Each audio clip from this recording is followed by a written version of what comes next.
guys! So I'm really excited because today is the day I'm finally going to see the Mortal Instruments City of Bones movie. I really wanted to see it on the first day it came out, but I am a teacher, so this week was the first week of school and I didn't want to go on a Wednesday right in the middle of the school week. I would be way too tired and overwhelmed. So it's Friday evening and I'm going to pick up my man and we're going to go watch it together. But before I go, I wanted to show you guys my outfit of the night. All the makeup I'm wearing on my face is from the Mortal Instruments NYX makeup collection, and I'm wearing Isabel's red pendant right here. And then for my outfit, I'm wearing the City of Bones, the Angelic Power Rune tank top that's long enough to be a little dress. And then I'm just wearing gray leggings and boots with heels. So that's it. Now I'm going to head out to watch the movie and I'll be back to film a review discussion of the movie and book comparison. Alright, I will see you guys soon and I'm really excited. Bye! Just a heads up, this video is going to be so full of spoilers. So if you don't want to be spoiled, if you haven't watched the film and you plan on it, I would say turn this video off and come back later. I can't really find it in my heart to say anything truly negative about the film because I'm such a fan of the books. The trailers were amazing. I watched the German one and the UK one and obviously the US ones, and I was just really impressed by the trailers because it seemed like this was going to be a film that is very much true to the book, and that's where the problem is usually, where people watch a movie that's been translated from book to film and they just kind of change it too much and the storyline just doesn't even stay true to the plot from the book anymore. And I felt like just watching the trailers, I thought, this is going to be great. They're spot on. First of all, this movie is pretty long. It's over 2 hours, slightly over. I think it's 2 hours, 10 minutes.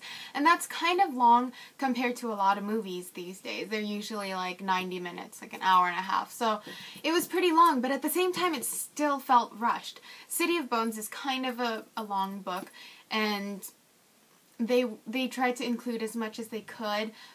Everything just happened so fast, from Clary finding that there's a block in her head, and then that traces to Magnus Bane, and then they're at his party, and then Simon gets kidnapped. That all happens like within 5 minutes, it seems. I'm really glad that they kept the line where Magnus tells Clary that her mother was running from the Shadow Hunters, not from the Downworlders or demons, I don't remember. But that kind of gave some foreshadowing to what happens later. Magnus's party is where they strayed from the book the most. The way Simon was kidnapped. For those of you who read the book, you know that Simon drank the blue drink. He wanted to in the book, and Isabel told him not to, but she didn't really seem to care. And then he turned into a rat, and then Clary finds him. They chase him down, and she sticks him in her backpack, and then a vampire slashes through her backpack, steals the rat because they thought it would be a joke, like stealing a shadow hunter's pet rat. And then the vampires take Simon to their lair at the hotel, and basically Clary and Jace then goes over to the vampire's lair and retrieve Simon that way, but he's still a rat when they find him. And Simon actually takes a bite into one of the vampires to protect Jace, and that's kind of where the change happens. And the way the movie did it was that they found Simon tied up in the hotel, and they rescued him, and then he doesn't need his glasses anymore, and Clary sees that he has the vampire, the 2 scars from the vampire bite. So I felt like that was really different. I wonder why they did it that way, maybe to save time. I don't know. I felt like the sort of quirky chemistry between Simon and Isabel just wasn't there at all. Talk about chemistry. There really wasn't any chemistry between Alec and Magnus either. Like, Magnus just kind of came out of nowhere into the Institute and started working on healing Alec. There was barely a connection. Like, at the party, Alec they locked eyes and just kind of shared a brief moment together, and that was it. And then all of a sudden, Magnus came running to his rescue. He's supposed to be this all-powerful warlock, so how and why he was in the Institute to protect a Shadowhunter wasn't all too clear, just in the movie. Like, if you didn't read the book, that wouldn't have made any sense. While I was watching the movie, I looked forward to the moments where they allowed the characters to speak those lines from the book that really made the characters who they are. For example, when Jace and Simon come together and Clary is introducing them, and Simon, he doesn't approve of Jace, obviously, and he calls Jace a dyed blonde hair wannabe goth kid. Jace comes back and he says, "For the record, I'm a natural blonde." So I really like that. I wish Jace had a little more arrogance in the movie. It just kind of sparked Clary's interest about him, because Jace is just, he puts up this barrier and Clary just wants to figure him out. But in the movie, he was just kind of, Jace was just sort of mellow, monotone. That really stayed true to the book was the scene where Clary confronts Alec because he's giving her a hard time. He tells her she needs to leave the Institute, and that she's, I guess, convincing Jace to try to save the world. And Clary tells him that that's not what it's about. It's about how you feel about Jace. And then Alec shoves her into the wall and tells her that he'll kill her if she talks like that again. So I thought that scene was very well executed.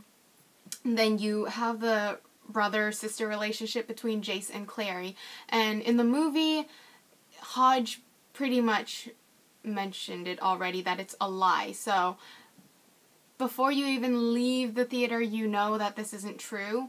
But if you've read the books, that's not something you find out for a long time. And I could see why the director did that, because it might feel so awkward that the audience, the viewers who have never read the books, wouldn't want to come back and watch the next ones because it's kind of awkward. But so they had to kind of fast forward things. But that's what made the story so unique in the first place, was that awkwardness, and you just want to keep reading to find out what's going to happen. So, yeah, I kind of wish that those words didn't come out of Hodge's mouth, but oh well. Oh yeah, and usually in any kind of young adult books, the bad guys are always really, really attractive. This Blackwell and Pangborn, or I don't know, I don't really remember their names. The two guys that work for Valentine, they looked like bums. Valentine looked like a bum, and a psychotic one at that. Like one of those bums on the street corner screaming random stuff. That's what I thought Valentine portrayed. But in the book, he's just like, I thought he would be like wearing all black and a long leather trench coat, and I don't know, just, I thought he would be like all angular in the face, and he just looks very charming, and I wonder how I would feel about it if I never read the book. But just altogether, how I feel about the film, I say 7 out of 10. It was pretty good. It was entertaining. Special effects were nice, and you know, what it really comes down to is not that the actors didn't know what they were doing. It's more like the director should have done a better job at picking and choosing what should have gone into the film and what should have been cut. There wasn't enough time for characters to build. What was beautiful about these books is that the characters' relationships with one another. It changes gradually, but in the movie, you didn't get... Nothing changed because you never really got to see much of the character in the first place. If you saw the movie, leave a comment below. Let me know what you thought of it, and I will talk to you guys next time. Bye!